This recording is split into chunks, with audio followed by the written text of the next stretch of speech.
Bismillahirrahmanirrahim. Assalamualaikum warahmatullahi wabarakatuh.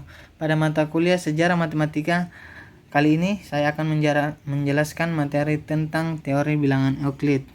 Nah, sebelum itu perkenalkan, saya dari kelompok 7. Nama saya Alam Syahagi Nugraha. Nomor induk mahasiswa 1911342020. Nah, teori bilangan Euclid. Pada teori bilangan Euclid membahas ini pada buku ke-7, 8, dan 9 di buku The Elements. Nah, di dalamnya terdapat beberapa pembahasan seperti yang pertama, sifat pembagian Euclid, yang kedua, algoritma Euclid, dan ketiga, teorema dasar aritmatika, dan yang terakhir, bilangan prima yang terbatas. Nah, selanjutnya kita akan membahas satu persatu dari pembahasan yang telah disebutkan tadi. Yang pertama itu sifat pembagian Euclid. Nah, pada buku Euclid yang ke-7 dan 8 dan 9 mengandung total 102 proposisi. Euclid sangat tertarik pada pernyataan-pernyataan yang berkaitan dengan pembagian, terutama di buku ke-9, buku terakhir pada teori bilangan. Banyak teorema signifikan yang dapat ditemukan. Dari jumlah proposisi tersebut, yang paling terkenal adalah proposisi yang ke-20 yang berbunyi, bilangan prima lebih banyak daripada bilangan prima yang telah ditetapkan. Selanjutnya kita masuk ke definisi. Nah, sebuah bilangan bulat dikatakan habis dibagi dengan bilangan bulat A dengan syarat A tidak sama dengan 0 adalah, dalam simbol A habis membagi B, jika ada beberapa bilangan bulat C sehingga B sama dengan A kali C. Nah, di simbol ini,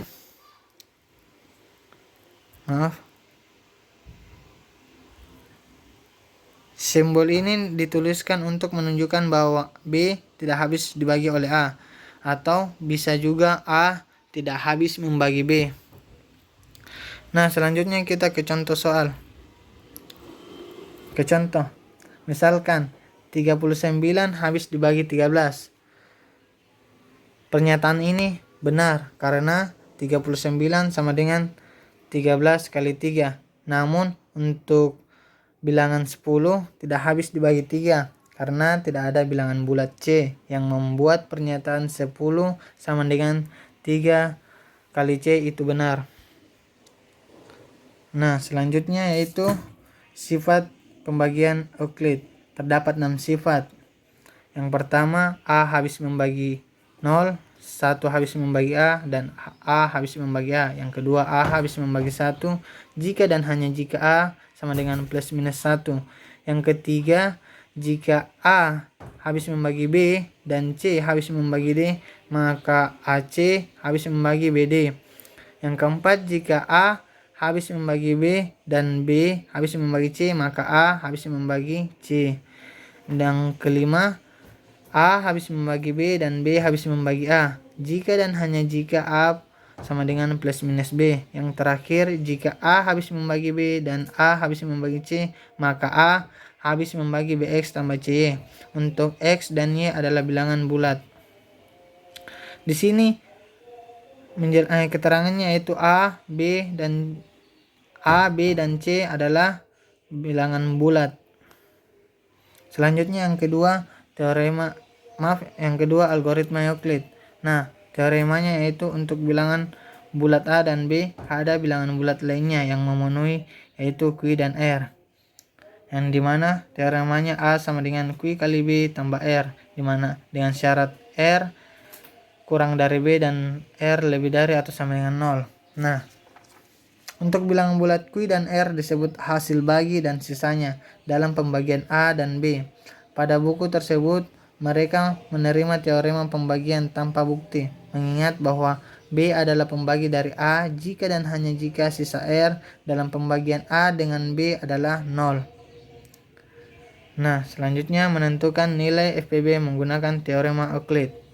Dari teorema tersebut, sebelum itu kita telah mengetahui FPB adalah faktor persekutuan terbesar. Nah, dari teorema tersebut, yang dimana A sama dengan Q1 kali B tambah R1 dengan syarat R1 kurang dari B dan R1 lebih dari atau sama dengan 0. Nah, selanjutnya kita turunkan B dengan R1, yaitu R1 adalah sisanya. Nah, B kita cari lagi hasil bagi, yaitu Q2 dan kali R1 tambah sisanya yaitu R2, dengan syarat R2 kurang dari R1 dan R2 lebih dari atau sama dengan 0, sampai menghasilkan sisa 0. Nah, disitulah kita mendapatkan nilai FPB dari beberapa bilangan yang ingin kita cari. Selanjutnya kita masuk ke contoh. Nah, kita akan menentukan nilai FPB dari 172 dan 20 pada teorema tersebut, yang dimana A sama dengan Q1 kali B tambah R1. Nah, 172 adalah A dan B adalah 20. Kita lihat penyelesaiannya. 172 sama dengan 8 kali 20 tambah 12. Hasil baginya itu 8 dan sisanya adalah 12. Nah, kita tidak lupa melihat pernyataan yang ada pada di sini. Kita harus menyesuaikan dengan pernyataan yang ada pada jawaban. Kita lihat bahwa R1 adalah 12 dan B-nya adalah 20.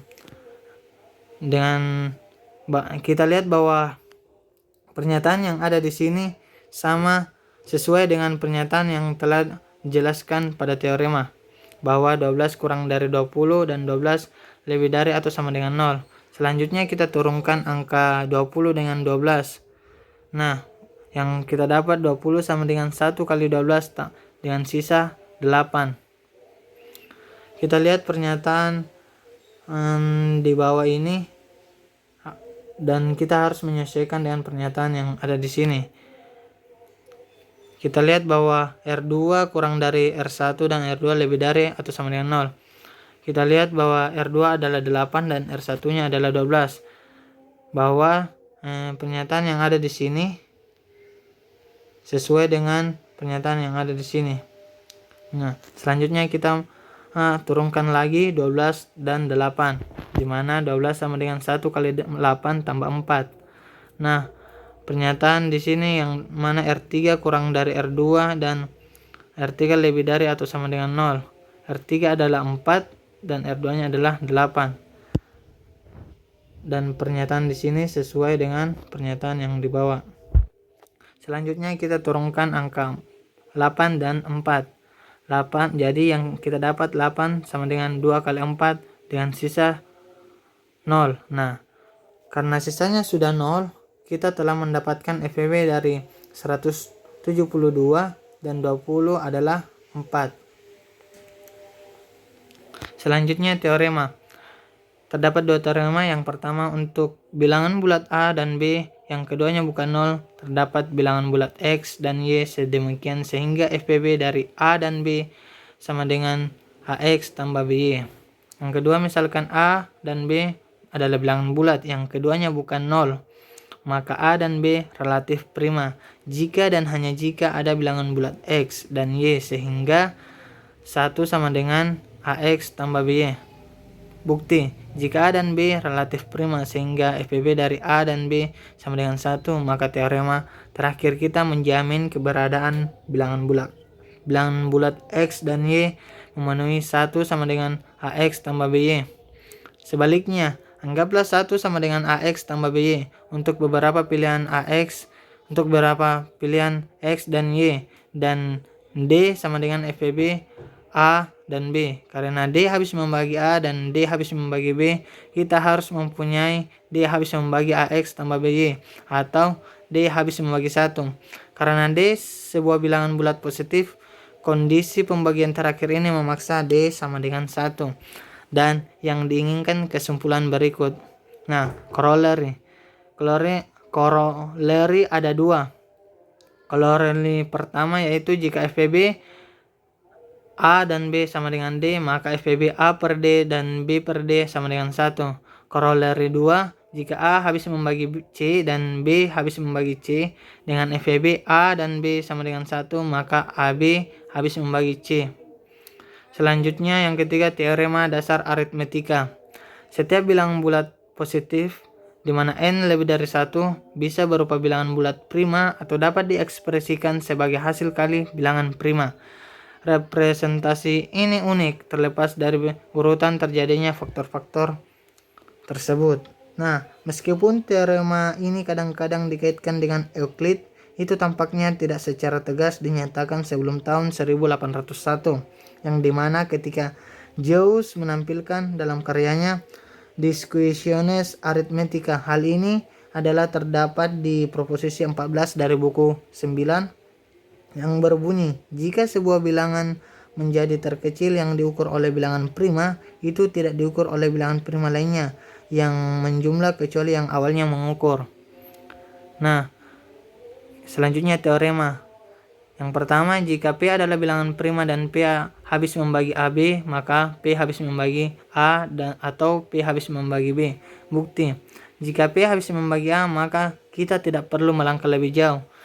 Jadi mari kita asumsikan, maaf di sini ada kesalahan, yaitu P tidak habis membagi A, karena satu-satunya pembagi positif dari P untuk nilai FPB A dan P adalah 1, dan P itu sendiri ini menyeratkan bahwa FPB dari A dan P sama dengan 1. Mengikuti lemma Euclid, segera mengikuti itu P habis membagi B. Teorema kedua yang itu bilangan akar 2 adalah bilangan irasional. Bukti, misalkan sebaliknya akar 2 adalah bilangan rasional. Katakanlah akar 2 sama dengan A per B, di mana A dan B keduanya bilangan bulat dengan FPB A dan B sama dengan 1. Selanjutnya mengkuadratkan. Kita dapatkan A kuadrat sama dengan 2B kuadrat. Sehingga B habis membagi A kuadrat jika B lebih dari 1. Maka teorema fundamental menjamin keberadaan bilangan prima P sedemikian sehingga P habis membagi B. Dari P habis membagi D, maka B juga habis membagi A kuadrat.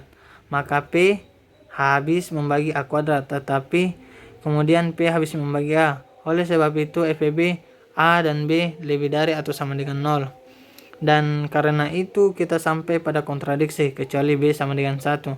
Jika ini terjadi, maka A kuadrat sama dengan 2, yang tidak mungkin. Mereka berasumsi bahwa Anda bersedia memberikan bahwa tidak ada bilangan bulat yang dapat dikalikan dengan dirinya sendiri untuk menghasilkan 2. Anggapan awal kami bahwa akar 2 adalah bilangan rasional tidak dapat dipertahankan, jadi itu pasti bilangan irasional. Selanjutnya, bilangan prima yang tak terbatas. Saat ini Anda mungkin bertanya, apakah ada bilangan prima yang terbesar? Atau apakah bilangan prima berlangsung selamanya? Jawabannya bisa ditemukan dengan sangat cerdik, namun cukup sederhana. Bukti yang diberikan oleh Euclid pada proposisi 20 di buku 9 dalam The Elements, yang mana bunyinya tadi yang telah saya sebutkan, yaitu bilangan prima lebih banyak daripada bilangan prima yang telah ditetapkan. Secara umum istilah apa yang dia tunjukkan adalah bahwa di luar setiap bilangan prima yang lain dan bilangan prima yang lebih besar dapat ditemukan. Argumen ini adalah milik Euclid, meskipun kata-kata dan notasinya tidak modern. Sekian dan terima kasih. Assalamualaikum warahmatullahi wabarakatuh.